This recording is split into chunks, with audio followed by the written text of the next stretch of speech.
Bon, c'est une très très grande satisfaction que le vote par la Commission des affaires culturelles et de l'éducation, qui permet, je l'espère, il reste quelques étapes à franchir, mais qui va permettre la création d'une commission d'enquête parlementaire sur les modalités du contrôle de l'État et la prévention des violences dans les établissements scolaires.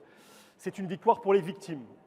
Et je veux d'abord avoir une pensée pour les victimes de Betaram, pour leur porte-parole Alain Esquer, dont la force, dont le courage, dont la prise de parole a déclenché, au fond, cette initiative et la mobilisation des parlementaires qui, aujourd'hui, permet la création de cette commission d'enquête qui va, dans les mois qui viennent, pouvoir investiguer, pouvoir identifier les défaillances dans les contrôles par l'État, par les différents services de l'État, par ceux du ministère de l'Éducation nationale, par les préfectures, défaillances qui ont conduit, dans le cas de Betaram, à ce que pendant 60 ans, des crimes terribles ayant frappé des générations d'élèves aient pu se produire sans que les services de l'État n'interviennent, ne les identifient et ne les fassent cesser. C'est donc une très grande satisfaction. Il y a maintenant quelques étapes. Il y a un garde des Sceaux qui va être consulté, qui va devoir préciser le périmètre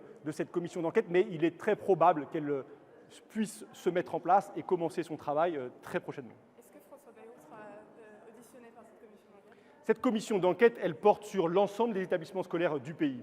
Elle portera notamment sur les 7 500 établissements privés sous contrat qui accueillent 2 millions d'élèves et elle doit garantir la protection des élèves, de tous les élèves, y compris ceux des établissements privés sous contrat. Et bien sûr, dans son périmètre, il y a la question de Betaram.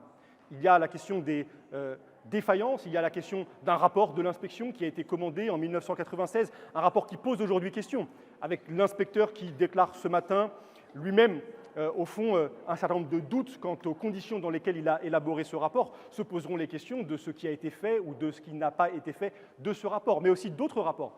Je veux dire que dans d'autres établissements, je pense au collège Stanislas, un rapport de l'inspection générale a été rendu, des recommandations ont été formulées, certaines mises en œuvre. Où en est-on? Alors que des phénomènes de violence et de violence homophobes, par exemple, de violence sexiste sur les enfants, sur les élèves, ont été relevés dans cet établissement. Ce sont toutes ces questions-là, de façon ample, que la commission d'enquête qui va se constituer pourra poser sur un périmètre, donc je veux le dire, qui vise à protéger tous les élèves de notre pays, en tout cas à faire, ça peut être un des débouchés de cette commission d'enquête, à aboutir à l'élaboration de nouvelles propositions de loi pour permettre que ces contrôles soient plus efficaces et qu'ils garantissent donc la protection des 11 millions d'élèves scolarisés en France.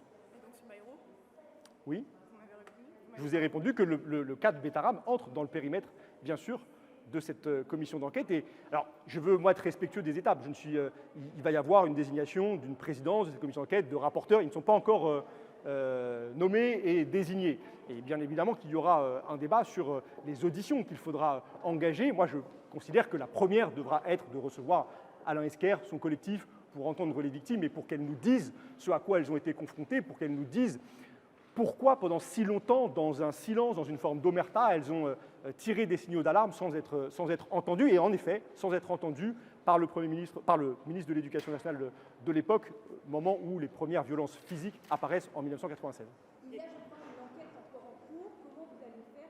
Parce que voilà, c'est compliqué quand il y a des enquêtes en cours de travailler sur une commission d'enquête. Bien sûr, la commission d'enquête ne peut pas ni se substituer, ni empiéter sur une procédure judiciaire en cours. Il y a en effet 112 plaintes aujourd'hui déposées dans l'affaire Betaram et la justice doit cheminer de façon parfaitement indépendante. Mais la commission d'enquête que l'Assemblée est en train de constituer, elle ne porte pas sur l'identification des agresseurs, des pédocriminels. Elle ne vise pas à, au fond, organiser ce qui serait un simulacre de procès. Elle s'intéresse aux modalités de contrôle par les services de l'État de ces établissements scolaires, de façon à ce que nous comprenions pourquoi des faits de violence, des violences physiques, des violences sexuelles, des violences psychologiques, tous faits de violence peuvent être pendant si longtemps commis sans qu'aucun service ne les détecte et ne permette de les faire cesser. Donc je veux le dire, le périmètre de la commission d'enquête parlementaire qui est en train de se constituer est parfaitement distinct de la procédure judiciaire en cours